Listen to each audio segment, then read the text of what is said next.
mae'n Amser Stori Atebol. Ydych chi'n barod am stori? Wyt ti, Mr Elephant, yn barod am stori? Mae gen i stori hyfryd i chi heddi am Mircat bach drygionus. Mili'r Mircat.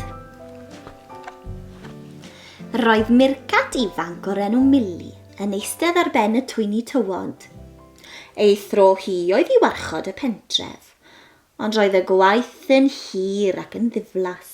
Am dipyn o hwyl, cymerodd Mili anadl fawr ddofn a chyfarth yn uchel. Neidr! Neidr! Mae neidr yn agos at dwll yr ai bach! Rhythrodd pob Mircat mawr allan o'i cartref a rhedeg draw i helpu Mili i gael gwared ar y neidr. Ond ar ôl iddynt gyrraedd copain o'r twyni tywod, doedd dim neidr i'w gweld yn unman. Dechreuodd Mili chwerthin wrth weld pawb yn edrych yn gas arni. Mili, paid â gweiddi neidr, meddai un Mircat. Os nad oes neidr yna. Yn hwyrach y dyrnod hwnnw, roedd Mili yn dal i deimlo'n ddiflas. Felly dyma hi'n cyfarth yn uchel eto. Neidr! Neidr! Mae neidr yn agos at dwll yr ai bach!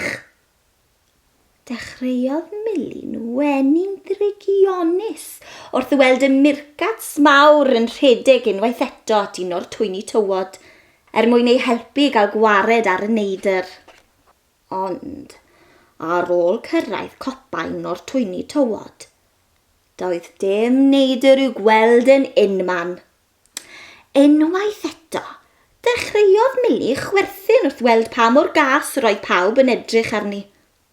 Mili, paid â gweiddi neidr, meddai Mircat arall. Os nad oes neidr yna. Yn hwyrach y prynawn hwnnw, gwelodd Mili neidr go iawn yn llithro tuag at twll lle roedd yr ai bach.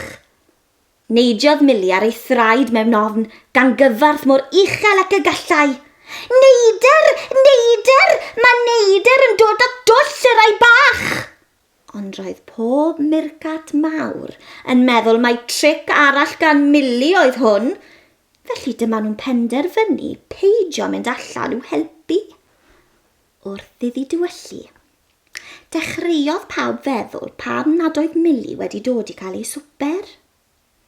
Eithon nhw allan i chwilio am Mili a dod o hyd iddi'n grio ar ei phen ei hun ar gopain o'r twyni tywod. Roedd neidr go iawn yno. Mae'r ai bach i gyd wedi rhedeg i ffwrdd. Fe wnes i gyfarth neidr mor uchel ac y gallwn ni. Llefodd Mili. Pam na ddethoch chi helpu? Daeth Mircat hen a doeth i gysuro Mili wrth iddyn nhw gerdded yn ôl i'r pentref. Rhoddodd ei fraich amdani a dweud, paid â phoeni. Fe wnawn ni dy helpu di ddod o hyd i'r ai bach sydd ar goll.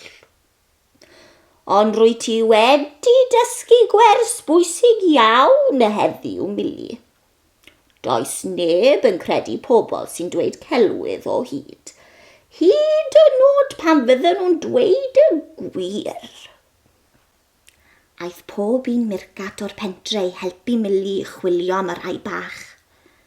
Daethant o hyd iddyn nhw i gyd ac yna i rhoi gysgu'n ddiogel yn ei tyllau. Teimlai Mili yn flin iawn am yr hyn roedd wedi ei wneud.